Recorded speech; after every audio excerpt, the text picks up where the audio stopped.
Hey, small groups, open up your Bibles to Mark chapter 14.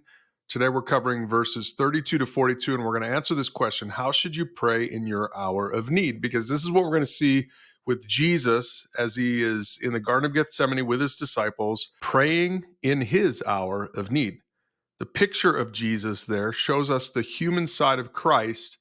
And here's the first thing we're going to learn: that when you're there, you need to be honest and vulnerable in prayer. You need to be willing to share your heart with a personal God. See what I'm talking about as you read Mark 14, verses 32 to 35. Have you learned this next thing? Sometimes our wants don't line up with God's will, and it's not always a sin thing. It wasn't for Jesus. So that means that we need to be willing to submit to God's will, even if it means suffering. So read verse 36 in Mark 14, but then also read Paul's thoughts in Romans 8, verses 15 to 17.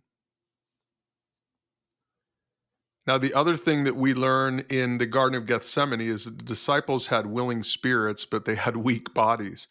Jesus, all throughout this whole episode, models something different, someone who let the spirit overcome the weakness of the flesh.